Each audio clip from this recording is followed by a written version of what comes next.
Bonjour à tous. Cette semaine, c'est la paracha de Korach. Ce Shabbat, c'est aussi l'anniversaire du décès du Rabbi, la Elula, du Rabbi Lubavitch.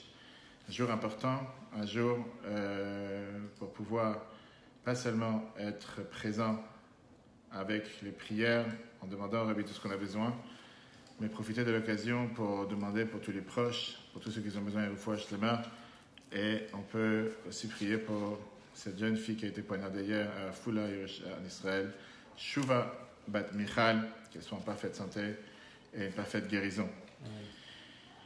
Aujourd'hui, on va s'arrêter sur la paracha de Korach. On a parlé longuement hier soir. Vous pouvez voir le cours en replay sur l'application eTorah, E-T-O-R-A-H, sur Apple et Google. On a parlé longuement sur que faire avec un ennemi juré qui nous cherche à faire, qui veut nous faire du mal, qui veut nous détruire.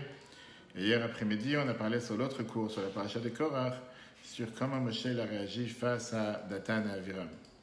Aujourd'hui, on va parler sur la Mishnah de Avot, Pirkei Avot, chapitre 4, le chapitre qu'on va dire c'est Shabbat, qui est par rapport au couple. La semaine dernière, on avait parlé sur les adolescents, la semaine d'avant, on avait parlé sur les enfants. Et aujourd'hui, on va voir comment agir et comment faire pour avoir la parfaite harmonie dans le couple. Ce qu'on appelle ça Shalom Bayit. Alors bien sûr qu'il y a des gens qui vont dire qu'il n'y a rien de parfait sur terre. Et on va voir comment dans Pirkei Avot, qu'on va lire ce Shabbat, Shabbat Korach, 4e chapitre, on va apprendre aujourd'hui la Mishnah, première Mishnah. On va voir que la Mishnah nous donne les clés de pouvoir réussir pour être garanti de ne pas faire de faux pas. En tout cas, de pouvoir investir dans notre couple de la meilleure manière possible. Quels sont les critères pour avoir la relation la meilleure? Il y en a qui vont dire que c'est la carte bleue, tu sais pourquoi? C'est Shalom Bayit, exactement. Ça dépend, ça appartient à qui? Est-ce que c'est celle du l'homme ou celle de la femme? Ok. Regardons d'abord, quand quelqu'un il veut parler du respect, quand quelqu'un veut parler de la communication, est-ce qu'on sait qu'est-ce que ça veut dire? Quelles sont tes attentes? Qu'est-ce que tu attends de ton partenaire? Qu'est-ce que tu attends de ton mari? Qu'est-ce que tu attends de ta femme? Est-ce qu'on a le même discours? Est-ce qu'on a le même dialogue? Est-ce qu'on a les mêmes paroles? Qu'est-ce que moi j'entends par respect? Qu'est-ce qu'elle entend par respect? Qu'est-ce que moi j'entends par communication? Qu'est-ce qu'elle entend par communication? Et ça, on va voir aujourd'hui ensemble. La clé pour pouvoir réussir, c'est ce qui est écrit dans les maximes de nos pères, qui sont Benzoma. La Mishnah Benzoma te dit la chose suivante. Ezu Chacham, qui est intelligent? Alomed Mikol Adam, celui qui apprend de tout être. Chez Nehemar, comme c'est écrit dans le verset, Mikol Belamda Iskalti, j'ai appris de tous mes maîtres. Ezu Gibor, qui est fort? Akovesh et Yitzro, celui qui sait contrôler son penchant. Chez Nehemar, comme c'est écrit, il amène le verset pour t'expliquer qu'est-ce que ça veut dire quelqu'un qui peut contrôler sur son penchant. Ezu Ashir, qui est riche? À sa mère, celui qui est content de son sort. Chez Nehemar, comme c'est écrit, quand tu te fatigueras avec tes mains, etc. Et la Mishnah elle termine avec un quatrième critère qui est aussi important, qui est Ezeu Mechubad, qui est considéré honoré, qui peut être considéré quelqu'un qui est honoré, Amechabed et Tabriot, celui qui honore les créatures. On a ici 4 définitions que c'est vrai que la Mishnah ne les parle pas forcément par rapport au couple, mais aujourd'hui on va les apprendre basées sur les enseignements du Rabbi. Comme on l'a dit tout à l'heure, c'est Shabbat, c'est la Elula du Rabbi. Basé sur les enseignements du Rabbi, comment apprendre ces 4 différentes manières de vivre par rapport au couple. Les gens ont l'habitude en général de valoriser une personne basée sur des critères qui sont extérieurs, qui sont la richesse, quelqu'un qui est intelligent, quelqu'un qui est fort ou quelqu'un qui est populaire. Mais ce n'est pas forcément des critères qui dépendent toujours de la personne. Même si quelqu'un il veut être fort ou il veut être intelligent, pas forcément qu'il a la capacité de pouvoir l'être. Tu as des gens qui veulent être forts mais ne réussissent pas à être forts. Tu as des gens qui veulent être intelligents et pas forcément qui réussissent à être intelligents. Et la Gemara nous dit, la Gemara Nida, page 16b, j'ai eu la phrase, l'ange qui est responsable sur la grossesse, il demande à Dieu, au début de la formation de l'enfant, est-ce que cet homme sera fort? Est-ce qu'il sera faible? Est-ce qu'il sera intelligent? Est-ce qu'il sera bête? Est-ce qu'il sera riche ou est-ce qu'il sera pauvre? Et Dieu décide quel sera le sort de la personne dans ce monde. Et la Gemara te dit clairement qu'on ne te dit pas est-ce qu'il sera un sadique ou un rachat, parce que ça dépend du libre arbitre. Est-ce que tu vas faire ce que Dieu il attend de toi ou tu ne vas pas faire ce que Dieu il attend de toi? La Mishnah est en train de te dire que ces 4 traits de caractère qu'on vient de voir, ce n'est pas quelque chose qui est décrété du ciel. C'est quelque chose qui est plus de l'intérieur de la personne. On va dire du psychique, ça dépend du spirituel de la personne. Ça ne dépend pas de l'environnement, ça ne dépend pas de ce que les gens te cataloguent comme tel ou tel, mais chacun qui veut peut éventuellement arriver à ces 4 états que la Mishnah a cités, qui est, on a dit tout à l'heure, la première c'était intelligent, fort, riche et honoré. Ce n'est pas Dieu qui t'a imposé que tu seras riche, tu ne t'as pas imposé que tu seras intelligent, tu ne t'as pas imposé que tu seras fort, et il ne t'a pas imposé que tu seras quelqu'un d'honoré ou honorable. Ça dépend de toi. Alors, comme on voit la famille verset que le Tanakh nous ramène, que tes actions te rapprocheront, tes actions t'écarteront. Parlons du couple. Tu vas te dire que 40 jours avant la formation de l'enfant, la Gemara Sota, page 2a, te dit la fille de tel sera mariée avec tel. C'est-à-dire comme si c'est un décret du ciel avec qui tu vas vivre. A priori, les gens disent si c'est comme ça, puisque Dieu m'a imposé ma femme ou m'a imposé mon mari, automatiquement, la relation, l'harmonie du couple que j'ai, elle est totalement imposée et je n'ai pas mon mot à dire. Peut-être que Dieu il a décidé que je vivrai l'enfer sur terre, je ne parle pas de moi grâce à Dieu. Et peut-être que Dieu il a décidé que je vivrai le bonheur sur terre et donc je n'ai rien à faire. Viens la Mishnah et te dit que non. Que pourquoi non? Parce qu'en fonction de ce que tu fais, les deux, le mari et la femme, c'est comme ça que tu mériteras d'avoir ou richesse, force, intelligence, honneur, ou le contraire. Et donc, on a ici une bonne nouvelle et une mauvaise nouvelle. La bonne nouvelle, c'est qu'on a beaucoup de travail à faire pour l'harmonie du couple. Et la bonne nouvelle, c'est que tout dépend de nos mains. C'est pas quelque chose que... Ça ne vient pas sous la choupa avec le package j'étais marié, tout vient ensemble. Écoute, cette fameuse histoire qui est racontée sur le tzaddik de Yerushalmi, de Yerushalayim, Rabbi Aryeh Levin, qui travaillait dans une école à Yerushalayim, Talmud Torah. Une fois, les enfants, ils aimaient bien rire, s'amuser un peu. Donc là, il est venu voir Rabbi Aryeh Levin avec la main fermée. Et il lui a dit la chose suivante. Est-ce que les papillons, est-ce que ce papillon que j'ai dans la main, il est vivant ou il est mort? Il s'est dit que s'il va me dire qu'il est vivant, je vais fermer la main rapidement, et il va mourir, je vais le tuer. Et s'il va me dire qu'il est mort, je vais ouvrir la main, il va s'envoler. Et donc, ils attendent de voir qu'est-ce que Rabbi Aryeh Levin pense, qu'est-ce qu'il a à dire. Et ils espéraient qu'il allait tomber dans le panneau, comme on dit. Rabbi, il a dit la fameuse phrase, qui est une phrase très intelligente, tout dépend de tes mains. Tout dépend de ce qu'il y a dans tes mains. Tout dépend de toi. Si tu veux, il restera vivant, et si tu veux, il va mourir. Exactement la même chose dans la relation du couple, dans le couple en général. Comment avoir une relation épanouie, une relation réussie? Tout dépend de nos mains. On va passer aujourd'hui les 4 étapes ensemble. L'intelligence dans le couple, la force dans le couple, la richesse dans le couple et le respect dans le couple. C'est basé sur Mishnah Benzoma qu'on vient de voir. Parlons d'intelligence. Benzoma a été dit dans la Mishnah que l'intelligence, ce n'est pas quelqu'un qui est destiné ou qui est mesuré en fonction de la connaissance ou la quantité de connaissances que tu as, mais par rapport à si tu es capable d'apprendre de chaque être humain. Quelqu'un qui essaie d'apprendre de tout le monde, au final, il finira par être intelligent. D'apprendre de quoi que ce soit. Quelqu'un qui est prêt à apprendre de quoi que ce soit, même quelqu'un qui est plus bas que lui, un niveau moins important que lui, c'est un signe que son intelligence, elle est l'échelle Shemaim, c'est quelqu'un qui peut être appelé un vrai chacham, quelqu'un d'intelligent. Pas quelqu'un qui est orgueilleux, qui se vante, comme ça c'est ce que le Barthénora nous explique, mais il est capable d'apprendre de tous. Le rabbi précédent rajoute à ça un autre point. N'importe quel être humain cherche à apprendre, veut apprendre. Le chacham, d'après ce que la Mishnah nous dit, c'est quelqu'un qui est capable de voir le bien chez tout le monde et d'apprendre de chacun quelle est sa qualité. Comment on peut apprendre de chacun? On sait très bien que ça veut dire la hashgacha pratique, la providence divine.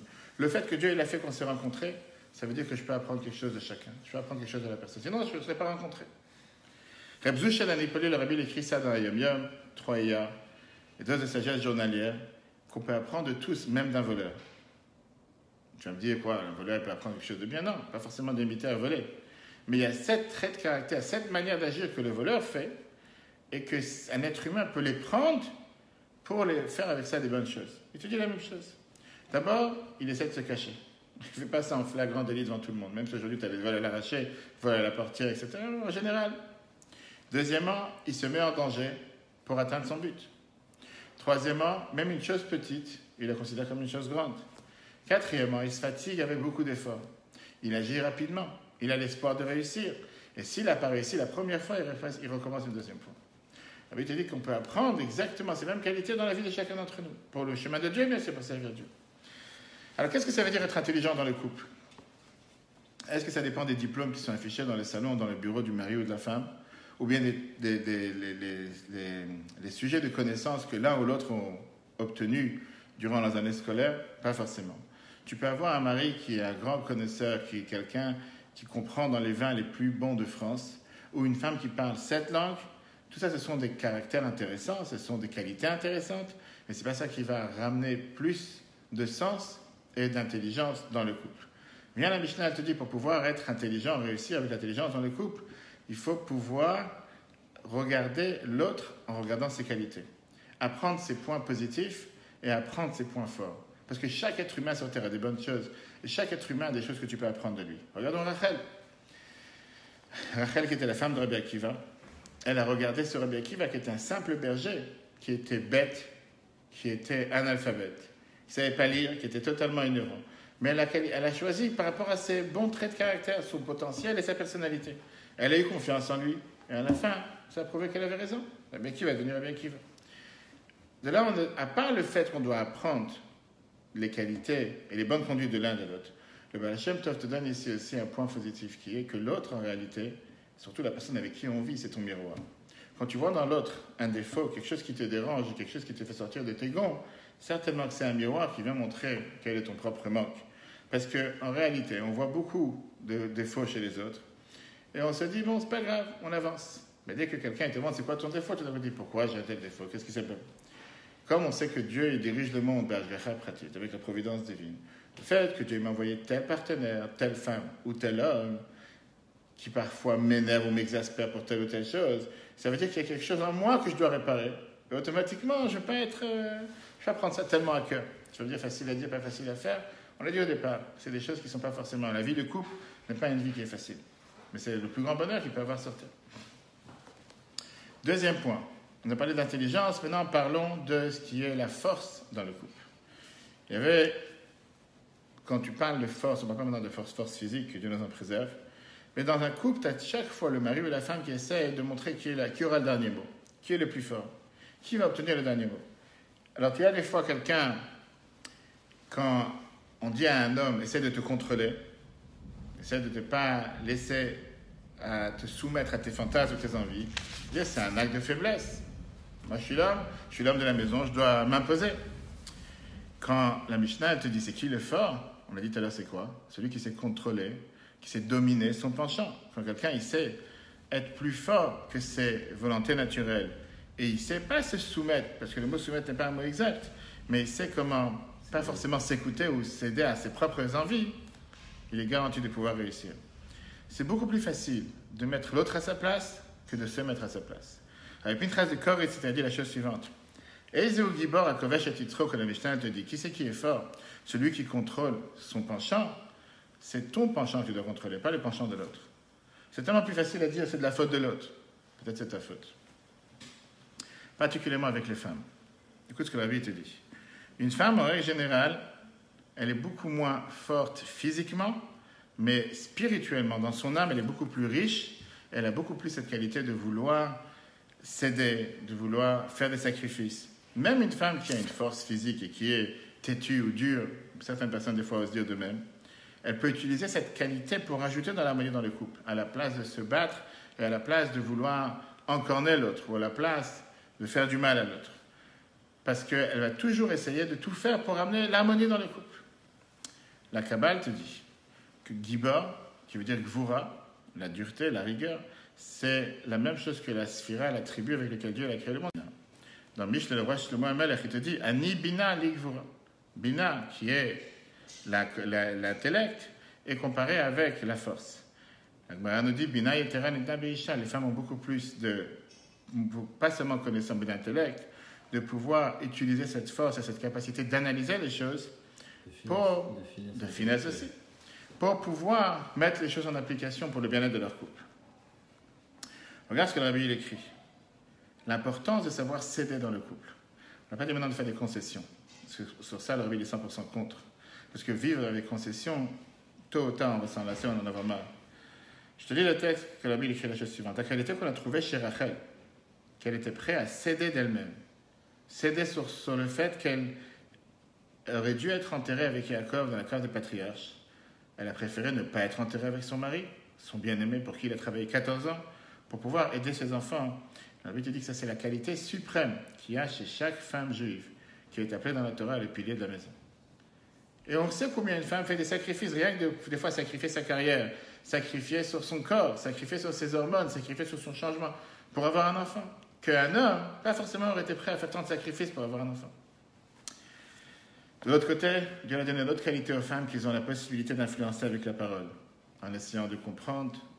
Bien sûr que malheureusement, parfois, tu as certaines qui utilisent ça pour le mal aussi. Mais revenons à Rachel, qu'elle était prête à pardonner, qu'elle était prête à ne pas avoir son mari à son côté pour qu'il puisse aller apprendre la Torah. Et d'ailleurs, quand il est revenu avec les 24 000 élèves, qu'est-ce qu'il a dit?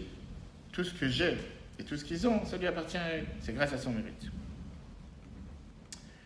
À la fin, la question que vous pouvez vous demander quand on parle de la force dans le couple, on doit se regarder dans le miroir et se dire dans la vie de tous les jours, est-ce que on parle de force? Aujourd'hui, j'ai pu m'imposer sur l'autre?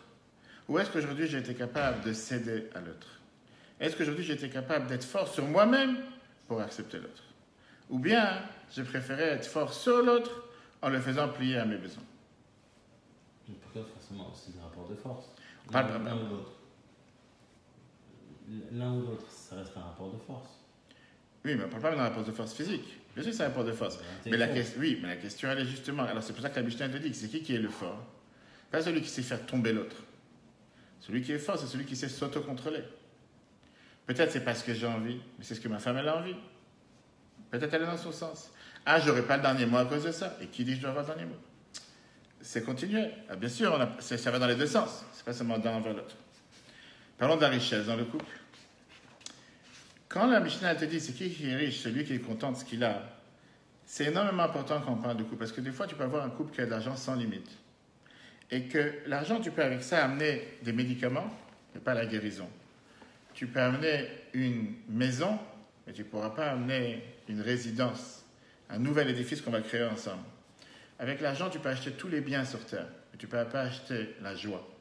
Tu ne peux pas être heureux avec l'argent. Bien sûr que quand un couple a un travail, des biens, un héritage, il n'y a aucune garantie qu'ils vivent une vie de couple heureuse. Tu vas me dire, oui, bien sûr, ça facilite les choses, que quand quelqu'un n'a pas de travail, quand quelqu'un n'a pas tout ça, c'est beaucoup plus difficile. Je t'accorde. Des fois, malheureusement, quand il y a un souci d'argent, ça rajoute des tensions. Mais ce n'est pas parce que quelqu'un a tout ce qu'il a besoin matériellement qu'il est forcément heureux. Quelle est la richesse alors? La Mishnah te dit que la richesse, c'est un état d'âme. Une personne qui ressent qu'il a tout ce qu'il a besoin et qu'il est content de son sort. Ça s'ajoute avec le sentiment d'avoir toujours ce qu'on appelle la émouna en Dieu. D'avoir la foi en Dieu qui s'inquiète pour chacun. Et que le même bon Dieu qui s'inquiète pour un chat, pour une souris ou pour un rat à Paris, il peut s'inquiéter aussi pour chacun d'entre nous. Bien sûr, avoir aussi la foi que Dieu t'a placé sur cette planète à ce moment précis, à cette époque, il va se soucier pour toi aussi. Il n'a pas dit pour ça qu'il faut dormir. Dieu te demande de travailler pendant 6 jours et le 7e tu te reposeras. Pas te reposer pendant 7 jours. Il faut travailler. Mais dans le monde, la définition de riche, c'est quelqu'un qui n'est jamais content de ce qu'il a. D'ailleurs, la Gemara le dit, celui qui a 100, il veut 200, celui qui a 200, il veut 400. Il sent toujours que, même si aujourd'hui j'ai acheté une tour, demain il faut que j'achète 2 tours. Aujourd'hui j'ai un cabinet, demain il faut que j'achète un 2e cabinet. Bien, la Mishnah te dit que le contraire, la définition du riche, c'est quelqu'un qui est content de ce qu'il a. C'est quelqu'un qui vit heureux avec ce qu'il a. Alors que dans le monde, ça n'existe pas un riche qui a réussi à construire un centre commercial. Il dit, je m'arrête là. J'ai réussi dans une affaire, je vais faire une deuxième affaire, j'ai réussi une deuxième affaire, je fais une troisième affaire. T'as des femmes qui, des fois, sont mariées pendant plusieurs années et qui ne sont pas encore sûres à 100% que le mari, c'est le mari avec qui ils auraient dû se marier. Tous les matins, ils se réveillent et ils se demandent peut-être j'aurais dû mériter mieux, peut-être j'aurais dû avoir mieux. Des fois, c'est un doute qui se passe au début de la vie de couple et des fois, il continue les années d'après. Peut-être j'ai décidé trop rapidement sur un coup de foudre ou un coup de tête. Peut-être je n'étais pas assez mature, peut-être je n'étais pas assez âgé. Qui me dit que c'est la bonne personne pour moi? De deux côtés. Et des fois, tu as des maris qui vont te dire peut-être j'aurais été plus heureux avec ma copine de classe ou mon camarade va savoir. Et peut-être avec les années, chacun est devenu plus mature. Et aujourd'hui, je réalise des choses que je n'aurais pas réalisées à l'époque. Et je me dis, tu sais quoi? J'ai pas fait la meilleure pioche dans ma vie. J'aurais dû faire quelque chose de différent. Et bien, la Torah te dit que justement, quand quelqu'un il se marie jeune, il n'est pas encore formaté. Le fait de se formater ensemble pour créer quelque chose de nouveau, les choses sont beaucoup plus faciles que si chacun est déjà formaté de son côté. Et à ce moment-là, c'est beaucoup plus difficile à créer quelque chose de nouveau ensemble. Le problème que quelqu'un vit avec les doutes sans arrêt, ça détruit la vie de famille. Toujours être en doute, ça peut même détruire une vie de couple qui est très très bien. À plus forte raison que ça détruit une vie de couple qui est déjà bancale.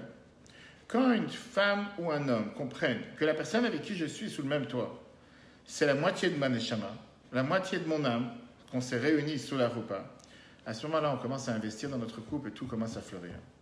Mais quand je me pose des questions tous les jours, et qui dit que, ça veut dire que Dieu il a fait une erreur.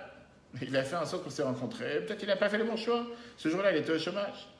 Puis la Torah te dit que la première des choses, c'est accepter la situation dans laquelle je me trouve. Dieu, il a fait en sorte que je me rencontre. Je me suis rencontré avec cette femme. Bien sûr, des fois, il y a des erreurs. C'est pour ça que la Torah donne la possibilité de divorcer. Mais on ne parle pas en règle générale. Ça, c'est l'homme avec qui j'ai créé ma famille. Ça, c'est l'homme avec qui je me suis marié. Ça, c'est la femme avec qui je me suis marié. C'est la personne avec qui je partage mon compte en banque. C'est la personne avec qui je partage mes difficultés. C'est la personne avec qui j'ai le bonheur. C'est seulement avec cette personne, malgré les difficultés, continuer à avancer et à investir dans mon couple. Parce que c'est tellement plus facile à chaque fois de vouloir regarder la plus du voisin. Et se dire, mais les voisins, ils sont beaucoup plus heureux. D'abord, on ne sait pas vraiment c'est quoi sa situation.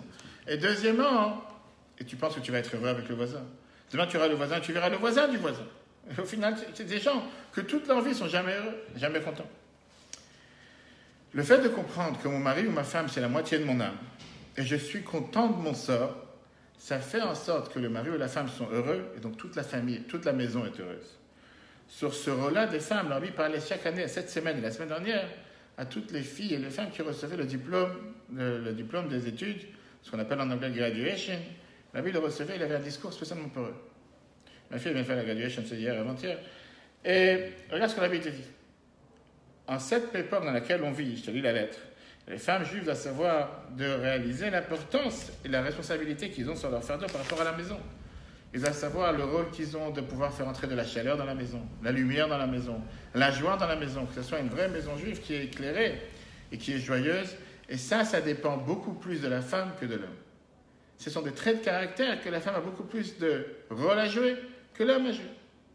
Et tu dis aujourd'hui, je connais trop de femmes qui se plaignent du matin jusqu'au soir. Certainement que c'est des femmes, des fausses femmes, ça c'est des hommes. Le rabbi te dit que le rôle de la femme, c'est de faire entrer cette chaleur dans la maison, cette lumière dans la maison, cette joie dans la maison.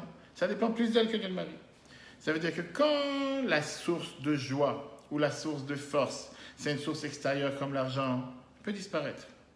Malheureusement, quelqu'un peut perdre son travail, la bourse peut descendre, liquidation judiciaire, dépôt de bilan. Et automatiquement, les valeurs externes qu'il avait pourront être perdues. Mais si la source de richesse et la source de joie dans la vie commune que nous avons ensemble dépend de nous, dépend de notre approche à la vie, personne ne pourra jamais nous les enlever. Quoi qu'il arrive, tout ira bien. Que ce soit une meilleure période financière, une mauvaise période financière, une meilleure période de santé, que Dieu nous a présenté un problème de santé. Rien ne pourra nous défaire, rien ne pourra nous détruire. Mais quand la colle qui nous rattache, c'est une colle extérieure, c'est quelque chose qui vient de l'extérieur, automatiquement, quand cette chose extérieure part, il n'y a plus de raison pour qu'on doit être ensemble. C'est une des raisons pourquoi malheureusement plusieurs couples aujourd'hui se séparent. Et je vois des couples presque tous les jours récemment, les dernières semaines. C'est qu'au lieu de regarder sur ce qu'on a, on va toujours regarder sur ce qui ne va pas. Il n'y aura pas quelqu'un de parfait sur Terre. On a tous des erreurs, on a tous des défauts. Je ne suis pas 100% parfait, je ne peux pas attendre que ma femme soit 100% parfaite. Et Dieu n'attend pas de nous qu'on soit parfait. Mais regardons sur ce qui nous unit. Regardons sur comment on peut travailler, comment on peut faire en sorte d'améliorer les choses de la meilleure manière. Passons au quatrième, et ça c'est le plus dur. On a parlé de la richesse, on a parlé de la sagesse, on a parlé de la force. Parlons maintenant du respect. Quand on parle du respect entre humains, regarde ce que les Chachamim te disent par rapport au respect entre le mari et la femme. La Gemara est Bamot, page 62b. Les Chachamim te disent la phrase suivante. Celui qui aime sa femme comme son corps, et celui qui la respecte plus que son corps, et celui qui éduque ses enfants, ses garçons et ses filles dans le bon chemin, et les marie comme il faut en temps et en heure, il dit, Job, dans le chapitre 5, verset 24, Veyadata ki shalom alecha, tu sauras que ta maison c'est une maison parfaite, une maison en paix, une maison heureuse. Gemara Yebamot, 62b. Regarde Rambam, dans les lois de mariage, chapitre 15, halakha 19, les Chachamim m'ont demandé qu'un homme, écoute le détail, il a des nuances, honore sa femme plus que son corps, et l'aime comme son corps. Et s'il a de l'argent, pourra lui faire du bien, lui acheter ce qu'elle a besoin en fonction de l'argent qu'il a. Les Chachamim, ils ont aussi demandé à la femme d'honorer son mari plus que qu'est-ce qu'il en faut. Là, il n'est pas parlé de corps, plus que son corps et quoi que ce soit. Et de faire ce qu'elle a besoin de faire, de se conseiller avec lui et de se comparer dans le couple, un roi et une reine. Fameuse phrase qui a toujours demandé, on parle avec beaucoup de couples sur ça, tous les couples que je ne sais pas pour le mariage. Il y avait une fois un rabbin qui a dit à un khatan que sache que pendant les 7 jours après le mariage, après la choupa, tu es considéré comme un roi et ta femme est considérée comme une reine. Melech et Malka, c'est une raison pour qu'on les accompagne, etc. Alors, ce jeune m'a demandé une fois au Rav, il a dit jusqu'à quand je suis considéré comme un roi? Il a dit tout le temps que tu considéreras ta femme comme une reine. Il y a beaucoup de gens qui n'auraient pas voulu entendre ça. Beaucoup de gens qui se disent, c'est quoi? Moi, je suis le roi. Toi, tu es la serpillère dans la maison. Toi, c'est un roi et une reine. Une des choses basiques que Dieu a placées dans les humains, c'est le monde du sentiment. Et un sentiment vient en général par rapport à une parole interne qu'il y a dans le cerveau. Et le fait que je réalise quelque chose, je pense à quelque chose, je crée grâce à ça un sentiment. Et dans n'importe quelle situation que nous sommes confrontés dans la vie, il y a une personne qui peut décider dans son cerveau comment analyser cette situation et comment la mettre... pas la mettre en application, comment faire en sorte qu'elle s'exprime à travers ses gestes, à travers ses sentiments. Tu peux créer un sentiment envers une personne et tu peux enlever ce sentiment envers une personne. Vers la Torah, elle te dit que n'importe quelle personne désire et mérite d'être respectée par son entourage. Respect tout court. Bien sûr, ça dépend de qui tu es entouré. La Mishnah, elle te dit, Ezeu Mechubad, qui est celui qui est respectable? Celui qui sait respecter les autres. Celui qui ne respecte pas les autres. Celui qui dit, moi, on doit me respecter. Mais moi, je ne suis pas là pour respecter qui que ce soit. Il ne peut pas être respecté d'après la Torah. Comment honorer l'autre? Et surtout son partenaire, sa femme, son mari. Justement, Amelech, il dit, le message du respect s'exprime d'abord par la parole. Savoir, on dit en hébreu le fargen. Ça ne te coûte rien de donner des louanges. Ça ne coûte rien de reconnaître les efforts que la personne a fait. Ça ne te coûte rien de reconnaître le bien qu'une personne a fait pour toi. Peu importe ce que ça peut être. Et dans le couple, on a besoin l'un de l'autre de recevoir cette valorisation des efforts ou de n'importe quelle chose qui est fait de l'un envers l'autre. Les personnes aiment être dans les endroits où ils sont valorisés, où ils sont respectés. Quand le rapport dans le couple, c'est un rapport qui est basé sur pas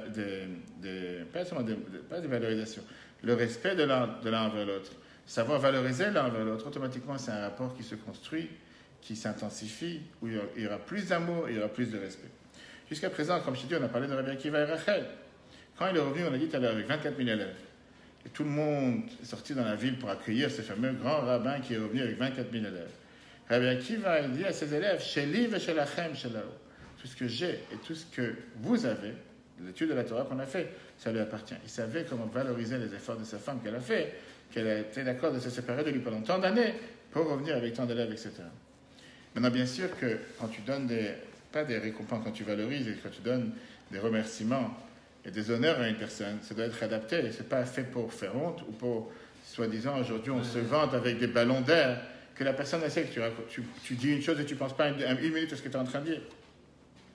Surtout quand on sait que les hommes et la femme pensent de manière contraire.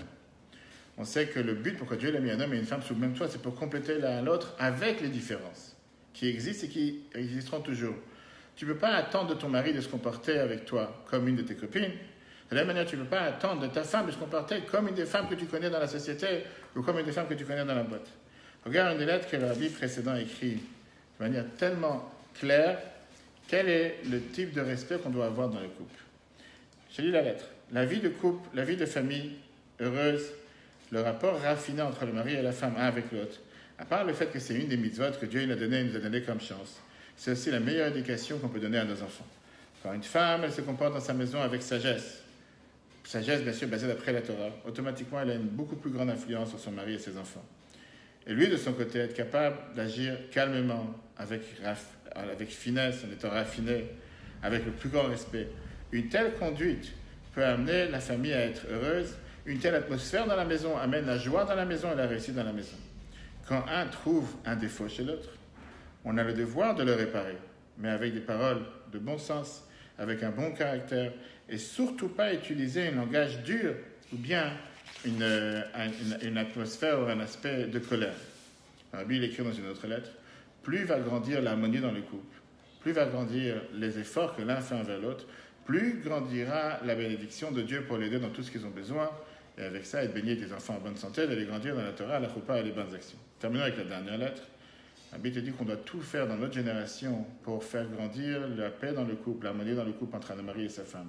Et si les Chachamim ont parlé de cette importance, en règle générale, la plus forte raison maintenant que nous sommes dans la période qu'ils ont appelée vendredi après-midi, juste avant que Mashiach arrive, que dans le monde, il y a toutes ces valeurs qui font tout pour s'opposer à l'harmonie dans le couple. Enfin, la Torah nous dit comment on doit tout faire pour amener cette harmonie. Et qu'au contraire, plus on arrive à la fin de la période de l'exil, plus les forces du mal font tout pour ne pas laisser cette paix qui peut résister entre un mari et sa femme. Puisque ça ressemble entre Dieu et le peuple juif. Et Dieu nous a certainement donné les forces pour pouvoir surmonter toutes ces difficultés. Voilà ce qu'on a appris de cette Mishnah aujourd'hui sur l'importance de, pas seulement la richesse, la force, l'intelligence, le respect, et comment on peut l'adapter dans le couple. Et c'est un autre, comme on l'a dit tout à l'heure, c'est pas quelque chose que Dieu décide sur nous, mais c'est quelque chose qu'on doit investir dedans.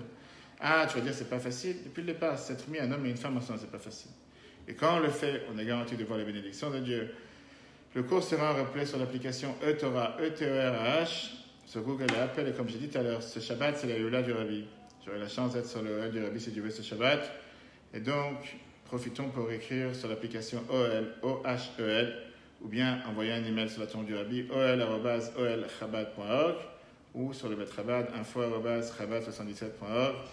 Prions, demandons au Rabbi d'avoir que des bonnes nouvelles pour chacun et parfaite santé pour Messaouda Bat-Louisa, ainsi que tout le peuple juif et notre chère fille qui s'est fait poignarder hier à Foula par un terroriste palestinien, Shouva Bat-Michal, qu'elle soit en parfaite santé et en parfaite guérison, et que des bonnes nouvelles pour tous. Très bonne journée à tous, et à la semaine prochaine. Le cours en replay dans quelques minutes sur l'application eTorah.